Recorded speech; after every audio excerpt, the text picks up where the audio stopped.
àsìkò yẹ jẹ́ kí a gbàdúrà. Bàbá wa tí Ọlọ́run wa ṣe yín lọ́ba fún àánú àti ojú rere tí ẹ fi dá wa sí, tí a fi wà láyé wà láàyè tí ó dára tí ẹ fi pa wá mọ́.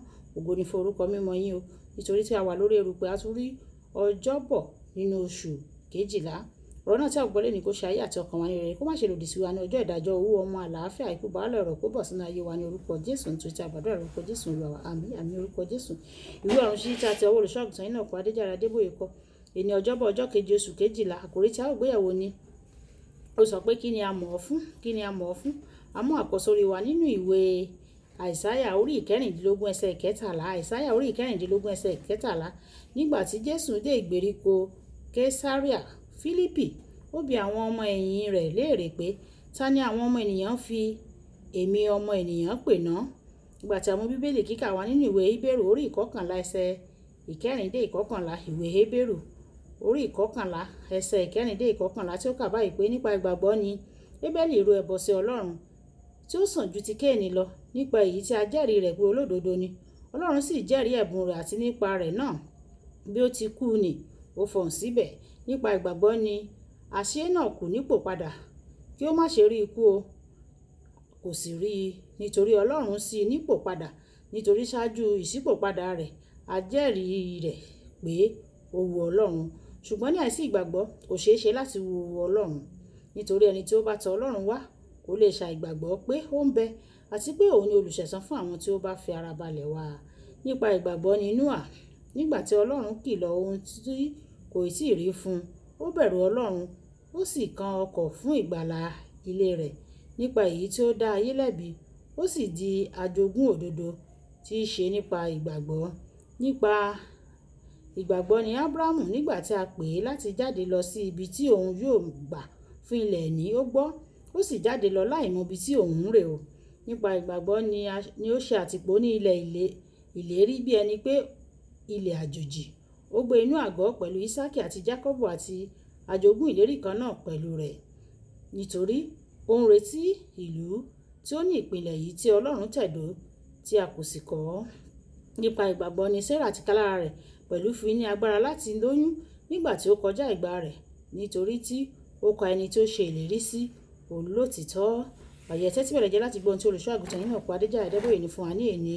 Bóyá o mọ̀ tàbí o kò mọ̀, àwọn ènìyàn ń wò ọ́ o, wọ́n sì ń ṣe àpèlé mọ́ ìdánimọ̀ rẹ.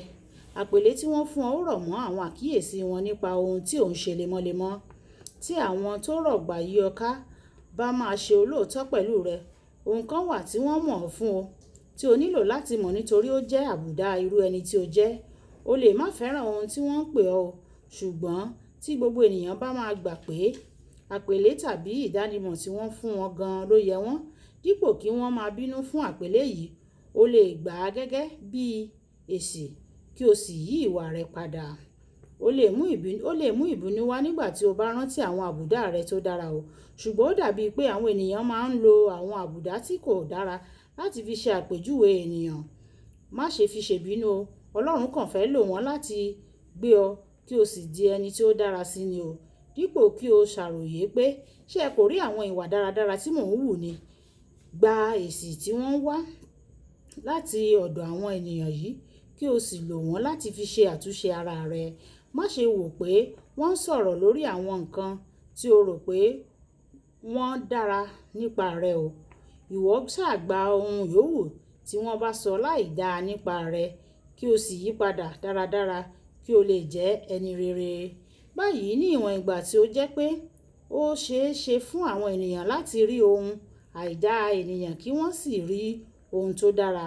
Tí o bá fẹ́ kí wọ́n mọ̀ ọ́ fún tèyí, o gbọ́dọ̀ ṣe é tó bẹ́ẹ̀ tí yóò fi nira fún wọn láti rí. Gbìyànjú lórí eékún rẹ. Mo máa ń fẹ́ kí a mọ̀ mí gẹ́gẹ́ bí ọkùnrin tó ń jèrè ọkàn fún Ọlọ́run. Nítorí náà mo ṣe é ní ìgbàkúùgbà tí àyè bá yọ fún mi. Lónìí, àwọn ènìyàn mọ̀ pé tí o bá fún oníwàásù Adébóyè ní agbóhùnsókè láti kàn kí àwọn ènìyàn lásán, ó ṣeé ṣe kí ó sọ fún wọn láti fi ayé wọn fún Jésù. Mo fẹ́ràn láti máa yin Ọlọ́run, mo sì fẹ́ kí àwọn ènìyàn mọ̀ mí fún èyí. Nítorí náà, ojú kò tì mí o láti gbé taborí mi kiri lọ sí gbogbo ibi tí mo bá ń lọ o. Bẹ̀rẹ̀ sí í wu àwọn ìwà rere tí ó fẹ́ kí àwọn ènìyàn mọ̀ mọ́ lemọ́lemọ́. Ṣé títí àbùdá náà yóò fi wá sí ọkàn ẹnikẹ́ni tó dá orúkọ rẹ̀? Àwọn ènìyàn tí à ń sọ nípa wọn nínú Bíbélì kíkà wa tòní jẹ́ àwọn tí a mọ̀ gẹ́gẹ́ bí ìgbàgbọ́ wọn nínú Ọlọ́run. Kí ni a mọ̀ wọ́n mọ́ o? Kí ni a mọ̀ ọ́ fún? Kókó pàtàkì ìwádìí ohun tí àwọn ènìyàn mọ̀ ọ́ fún. Tí ó bá jẹ́ ohun tí kò dára, yí ọ̀nà rẹ padà lónìí. Kì í dùn púpọ̀ sókí lọ́bẹ̀ oge. Tó bá kọ wájú sí ọ, ẹ jẹ́ ká tá. Tó bá kọ ẹ̀yìn sí wa, ẹ jẹ́ ká tá. Tó bá wá kó àwa nìkan, ká tó èrò ara wa pa. Nígbà tí ó pàdé ní ọ̀la, Olúwàbùkọ́lá Ayápé ní orúkọ mi. Ó dàbọ̀.